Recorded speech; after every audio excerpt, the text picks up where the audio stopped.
Boa noite, pessoal. Então, a gente está aqui hoje com mais um bate-papo da plataforma Parkinson Conecta. Eu, Isabela, neurologista, uma das idealizadoras da plataforma, vou falar hoje com a Raquel, que é fisioterapeuta, especialista em fisioterapia neurofuncional, com doutorado e pós-doutorado em doença de Parkinson. E ela vai trazer um pouquinho da experiência dela aqui para a gente, conversar sobre esse tema tão importante que é a fisioterapia na doença de Parkinson. Obrigada, Raquel, por ter aceitado esse convite, por estar aqui com a gente hoje. Obrigada a vocês pelo convite. Eu adoro falar sobre isso, então acho que Que bom, então vamos lá.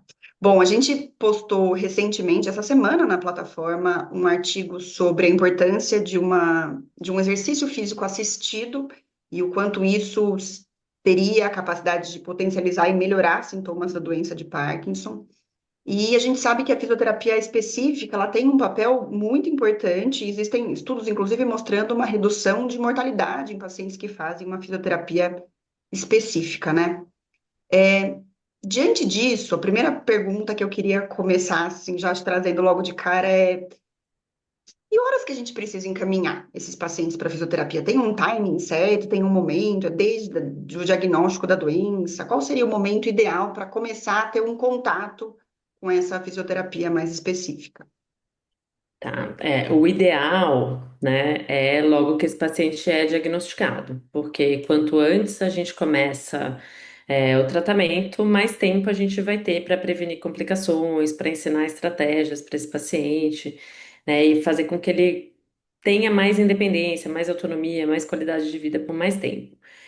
Porém, o ideal nem sempre é possível, né? Então, o que a gente vê é que os pacientes eles costumam ser encaminhados para fisioterapia ou quando eles têm uma piora já significativa dos sintomas, ou quando eles começam a ter episódios de quedas, né? Mas assim, o que a gente gostaria, né, nós como fisioterapeutas, assim, no momento do diagnóstico, esse paciente já ser encaminhado para fisioterapia. E não necessariamente nessa fase inicial ele vai precisar de um acompanhamento tão próximo, tá? Mas é importante que ele tenha um direcionamento do que ele pode, do que ele deve fazer. Para que essa evolução, né, ao longo do tempo, ela seja mais tranquila. E aí, nesse contexto, existem alguns sintomas mais específicos que a fisioterapia é capaz de melhorar? Às vezes, assim, mesmo no momento mais inicial da doença, tem algum tipo de exercício, algum tipo de movimento que o paciente consegue aprender e que vai ajudar ele ao longo da jornada com a doença de Parkinson? Tem. A gente trabalha principalmente marcha, né? Então, no começo, né, quando o paciente chega ali nos estágios mais iniciais, o que a gente faz é ensinar mesmo algumas estratégias. Então, a gente vê pacientes, né, com estágios mais avançados, com passo mais curtinho, aquela postura mais em flexão. Quando a gente pega esse paciente antes disso acontecer, a gente tem um controle muito bom, tá? Dessas alterações de marcha. A bradicinesia também a gente consegue melhorar bastante. Essas posturas que esses pacientes vão ficando conforme a doença vai progredindo, quando a gente pega antes, né, a gente tem um benefício também muito, muito importante. E uma grande vantagem da fisioterapia é que ela consegue atuar em alguns sintomas, por exemplo, que medicamentos ou até a cirurgia não tem um impacto tão grande. Então, um desses sintomas é o freezing, né? Remédio não resolve, a cirurgia com DBS não resolve, e a fisioterapia consegue ajudar bastante esses pacientes.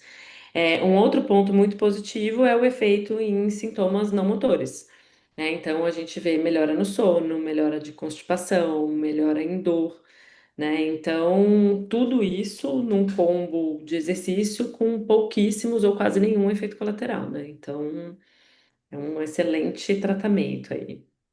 Então, é um potencial de melhorar não só sintomas motores, como sintomas não motores, e talvez atuar até de uma maneira preventiva, talvez postergando algumas alterações posturais, por exemplo, que poderiam aparecer num momento, numa fase mais cedo da doença. E Sim.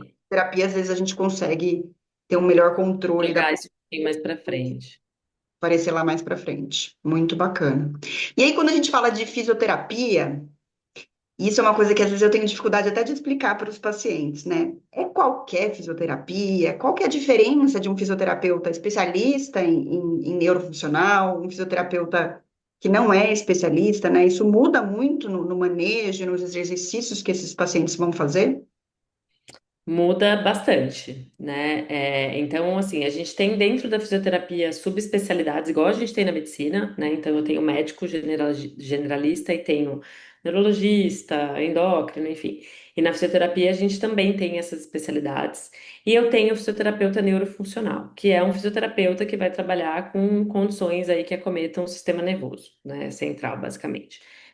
A grande diferença é que, assim, se eu encaminho um paciente com Parkinson para um fisioterapeuta que não conhece a doença, ele vai tratar, por exemplo, a dor desse paciente, né, que é bastante comum.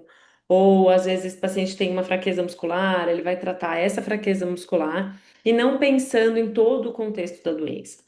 A fisioterapia neurofuncional, o que que a gente faz? A gente entende a fisiopatologia, a gente entende como que essa doença vai progredir ao longo do tempo e a gente tem que realizar um exercício, né, uma terapia que gere neuroplasticidade, que chegue lá no cérebro. Porque todos esses sintomas que o meu paciente tem são sintomas causados por uma doença que afeta o sistema nervoso central. Então, eu tenho que pensar que a minha terapia precisa chegar lá para que a gente consiga ter um resultado eficiente e duradouro, né? Então, não adianta eu tratar a dor ou eu pensar somente em treino de marcha se eu não tiver alguns aspectos muito específicos, assim. Então, o Parkinson tem comprometimento, por exemplo, de aprendizado motor. Então, a gente precisa de muita repetição. A atividade, ela tem que ser desafiadora, né? Não, eu falo que não pode ser aquela coisa que a gente faz com o pé nas costas, sabe? Tem que ser difícil, o paciente tem que reclamar um pouquinho, falar, puxa, tá pegando no pé. É mais ou menos isso, né? E tem que ser frequente, isso é importante também, né? Não adianta fazer um dia, 2 dias e achar que tá bom, que tá suficiente. Então, existe uma fisioterapia que é mais específica para quem tem doença de Parkinson, né? Então, além de ser um fisioterapeuta que entende da parte neurológica, idealmente, né, no mundo ideal, se o paciente tiver acesso a um fisioterapeuta que tem uma prática maior, uma experiência maior com pacientes com doença de Parkinson, o resultado provavelmente vai ser ainda melhor, né? E aí, nesse contexto, existem alguns exercícios específicos, né? Alguns, vamos dizer assim, alguns treinamentos que já são padronizados, que já têm evidência científica de que fazem grande diferença. Eu queria que você falasse um pouquinho para a gente sobre isso, em especial daquele LSVT-Big, que é uma das metodologias, né, que vocês usam para tratar pacientes com doença de Parkinson. Sim, existem alguns métodos, né? O LSVT é um deles. E o que que o LSVT trabalha, né? Ele vai trabalhar grandes amplitudes de movimento, tá? Que é né, uma coisa que fica bastante comprometida no Parkinson. E são exercícios de alta intensidade. E qual que é a grande diferença dele, né? Por que que ele funciona nos pacientes? Primeiro que ele foi desenvolvido para quem tem Parkinson, então as fisioterapeutas que idealizaram esse método já trabalhavam com isso, já conheciam os pacientes e conheciam a doença, então isso é bastante importante. E ele é um treinamento intensivo. Então são 16 sessões, tá? Divididas em 4 semanas. Então a gente faz, né, sei lá, de segunda a quinta, por exemplo. E nos outros dias, sexta, sábado e domingo, a recomendação é que os pacientes façam também esses exercícios em casa.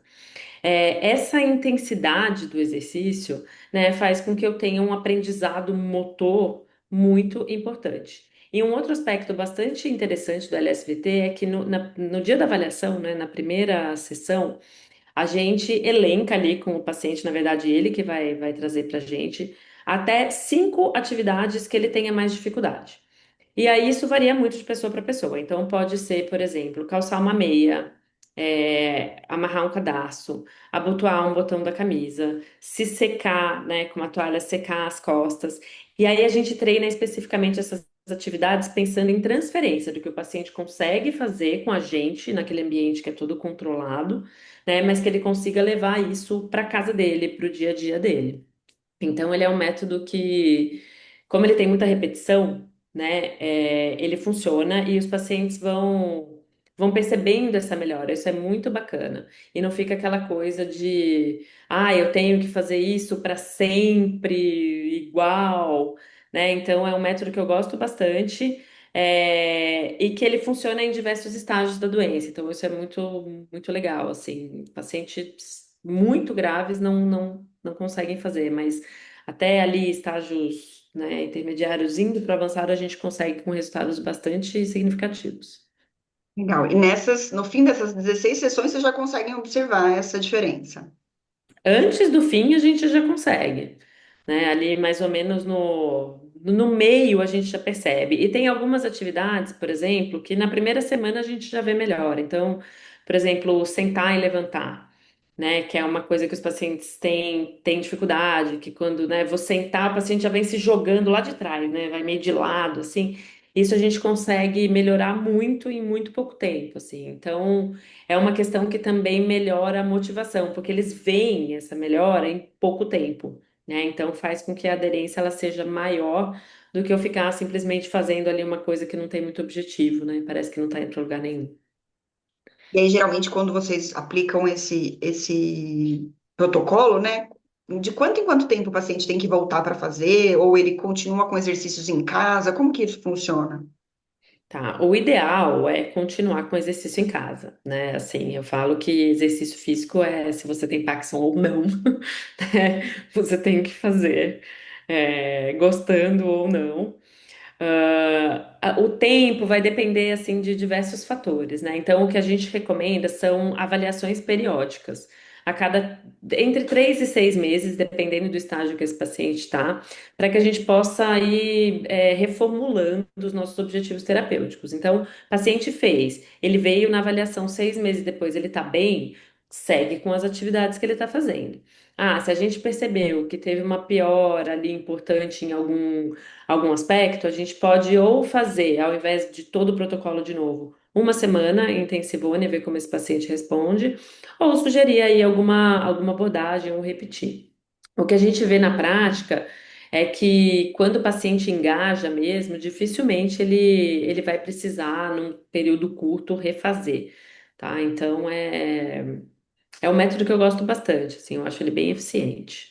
E aí o paciente pode seguir com as atividades que ele já faz, ou mesmo uma fisioterapia, ou uma hidroginástica, uma musculação, exercício aeróbico, treinamento, e acompanha de tempos em tempos com vocês, né?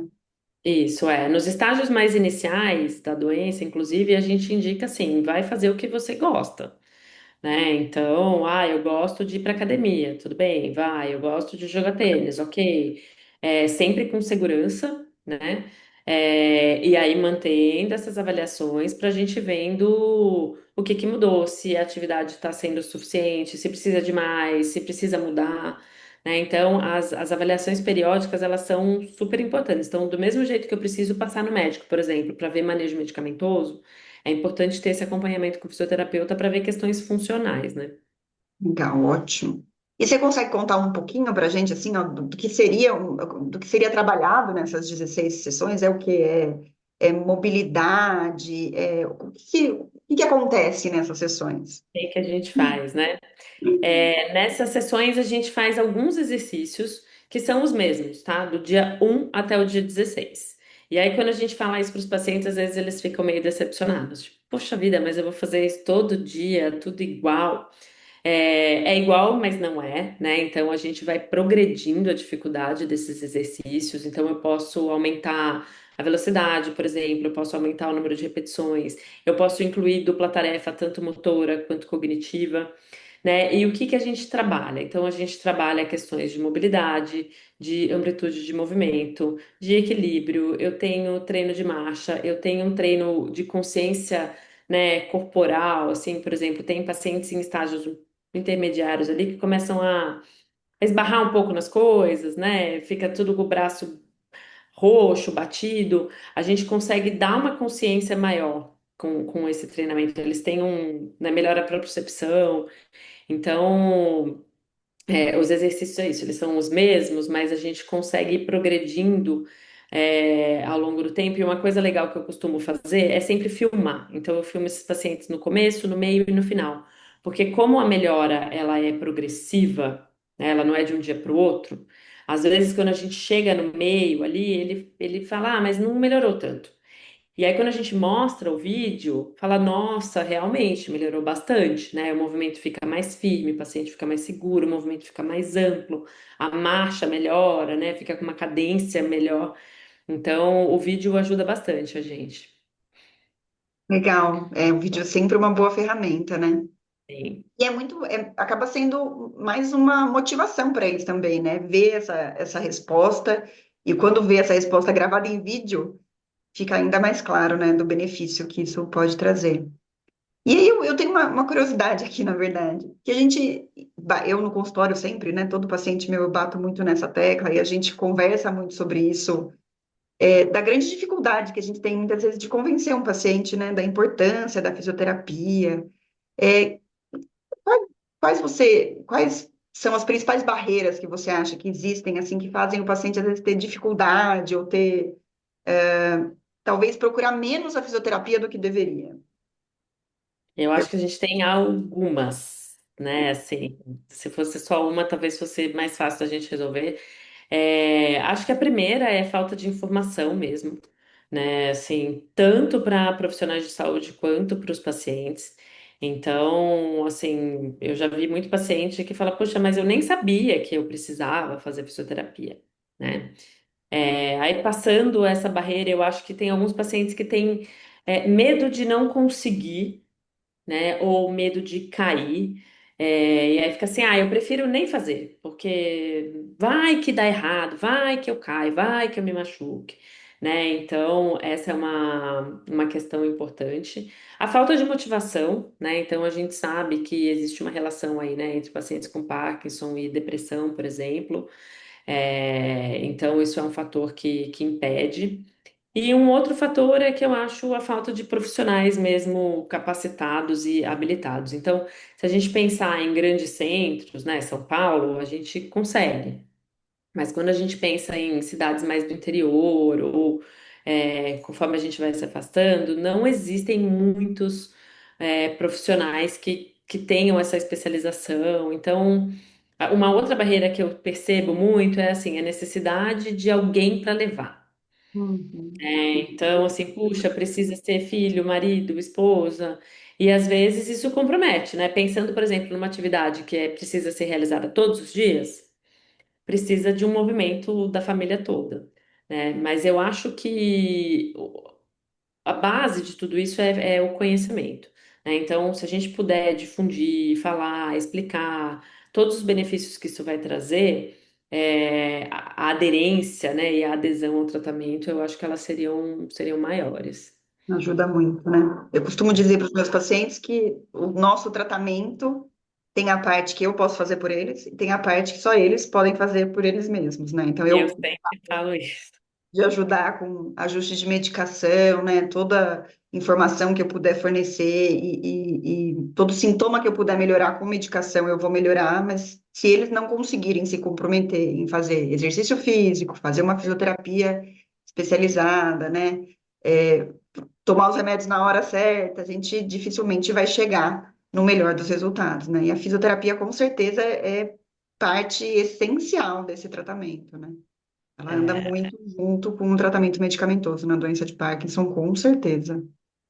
eu acho que a grande questão, né, que é isso que você falou, assim, o exercício ele precisa de esforço, né? Então, às vezes, sair daquela inércia do não faço nada, eu sempre falo para os pacientes assim, ó, o remédio ele é muito fácil, né? Geralmente alguém vai trazer para você os comprimidos e um copinho de água. Tó.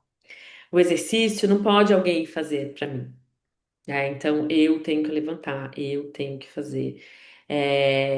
Mas vale a pena, né? É difícil sair dessa inatividade, mas eu acho, assim, vou dar um número meio da minha cabeça, assim, mas a maioria dos pacientes, né, quase todos, quando começam, falam, nossa, puxa vida, eu devia ter feito antes, eu devia ter começado antes, né, então, tem a recompensa, né, quando tem o esforço, tem a recompensa.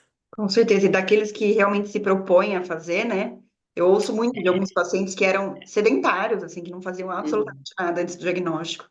E aí, depois que a gente conversa, né, eles entendem a importância e começam a praticar, muitos deles falam: Nossa, eu sou muito mais saudável hoje do que eu era há anos Sim, atrás, e eu sou muito mais saudável do que a grande maioria dos meus amigos da minha idade, que não fazem sim, parte do que eu faço sim. em termos de exercício físico e se cuidar, né, e organizar a vida mesmo, né? Não deixar a vida passar sem fazer nada a respeito, não só de cuidar do hoje, mas como a gente sabe na doença de Parkinson, né, que pode prevenir até ou desacelerar a maneira como a doença evolui, né?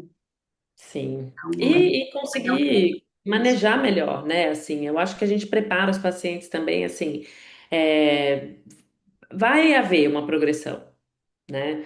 Mas a gente consegue se preparar. Então, por exemplo, vou começar a ter alteração de marcha. O que que a gente pode fazer então para melhorar isso, né? Para manter esses passos um pouco, né? A largura do passo maior. Ah, se eu começar a sentir o freezing, meu pé grudou ali no chão, como que eu saio desse freezing? Esse controle que o próprio paciente tem dos sintomas, ele é muito importante. E um aspecto que vem junto é a questão do social, né? Porque tem paciente, por exemplo, que fica assim, ah, mas eu não vou conseguir, eu tenho dificuldade, então eu nem vou, por exemplo, numa festa da minha família ou num almoço. E quando a gente dá ferramentas e possibilidade para esse paciente falar, ó, não, mas se a gente fizer assim, assim, assim, assim, assim, você consegue ir. E aí, né, isso melhora o convívio familiar, melhora a vida, né? Melhora tudo. Então, é aquilo que eu falei lá no começo, assim, eu não vejo efeitos colaterais, né? Eu só vejo vantagem. Então, Com certeza. E vantagens, como você falou, né? Não só físicas. Às vezes uhum. isso gera uma melhora da autoconfiança, isso gera a possibilidade de ter maior interação social, uma melhora do humor, uma melhora até cognitiva, né? Sim, sim, É realmente algo que precisaria ser muito mais difundido como tratamento, como parte do tratamento mesmo, né? Inclusão da fisioterapia, da mesma maneira que a gente prescreve o remédio para ser tomado, prescrever a fisioterapia. E como você falou, não necessariamente numa fase mais tardia da doença, né? Talvez se a gente conseguir adiantar o contato que o paciente tem com profissionais de fisioterapia, profissionais bem formados, obviamente que saibam passar, o paciente vai estar mais preparado para a hora que os sintomas aparecerem, né? Então, ele vai saber que aquilo que está acontecendo, a hora que ele não consegue dar o próximo passo, talvez, é um congelamento de marcha, e vai saber, talvez, como lidar com aquilo também, né? Ou o profissional que procurar para fazer um treinamento mais específico. Quando a gente dá conhecimento na mão deles, eles têm muito mais facilidade para lidar com aquilo a hora que aparece, né? A hora que os sintomas começam a acontecer. sim, e até assim, né, para, por exemplo, evitar complicações, né? Então, às vezes um paciente que não faz nada, né, ele vai ter uma piora mais rápida, ele vai precisar de mais levodopa, por exemplo, mais rápido, né? E aí ele pode ter discinesia, pode ter uma série de complicações que, assim, se ele tiver ativo, a gente consegue jogar isso mais para frente, né? Então, é, assim, hoje em dia eu vejo uma melhora nesse sentido. As pessoas têm falado mais, né, sobre exercício. Tem muitos estudos mostrando os benefícios no cérebro mesmo, e não só, né, na parte, ah, melhorou o caminhar, tá bom, mas melhorou o caminhar por quê? Porque eu consegui gerar alterações e adaptações lá no cérebro desse paciente. Mas eu acho que a gente ainda está engatinhando, né? A gente está andando para frente, mas ainda engatinhando. Então, a gente ainda tem bastante um caminho longo aí para percorrer de conscientização e transmitir essa informação, educar os profissionais de saúde, educar familiares, educar os pacientes. Mas estamos no caminho, né? Temos um caminho, né? Então tá bom, Raquel, muito obrigada pela tua presença. Foi maravilhoso poder falar sobre isso com alguém que entende tanto do assunto, né? E esperamos ter você mais aqui com a gente para conversar sobre esse e outros assuntos na doença de Parkinson. Não sei se você quer deixar algum recado final, acho que a gente já passou por bastante das principais questões relacionadas à fisioterapia na doença de Parkinson, mas se você quiser falar alguma coisa, deixar algum recado para os nossos pacientes. Bom, eu queria agradecer, né, o convite, então, para falar um pouquinho desse assunto. Acho que deu para perceber que eu gosto bastante, né? E reforçar, assim, a importância e a necessidade, né, de fazer o exercício, de se preocupar com a saúde, de se preocupar com o bem-estar geral, né? Eu acho que trazer isso, falar sobre isso, buscar informação, ler, né? Isso faz com que a gente vai melhorando o conhecimento e as pessoas vão aprendendo, entendendo, e aí isso vai ficando uma coisa mais natural e não tipo, ai meu Deus, eu vou ter que fazer, né? Dá para ser gostoso, dá para ser prazeroso, né? Quando é bem feito, quando a gente percebe os resultados, é uma coisa que é recompensadora, assim. Legal, acho que é isso mesmo, né? É, utilizar tudo que tiver disponível, né? Tanto a Uhum, medicação quanto fisioterapia, exercício físico, tudo que tiver disponível para que você se sinta melhor nessa jornada, né? Para que essa jornada não seja ainda mais dura, né? A gente sabe que receber o diagnóstico não é fácil, mas a gente está aqui para ajudar vocês a seguir esse caminho, né? Da melhor maneira possível, com a melhor qualidade de vida. E, com certeza, a fisioterapia entra aí como um dos pilares fundamentais para conseguir tudo isso. Obrigada, sim, Raquel, de novo. Obrigada, pessoal, pela presença aqui hoje. E vamos seguindo. Vamos para a próxima semana. A gente vai estar aqui com mais informação para vocês, informação sempre com embasamento científico. A gente quer que vocês tenham o maior número de informações que vocês puderem sobre a doença para conseguir seguir por um caminho certo e um caminho baseado em ciência e baseado em um tratamento completo. Obrigada por tudo, até mais. até, tchau, tchau.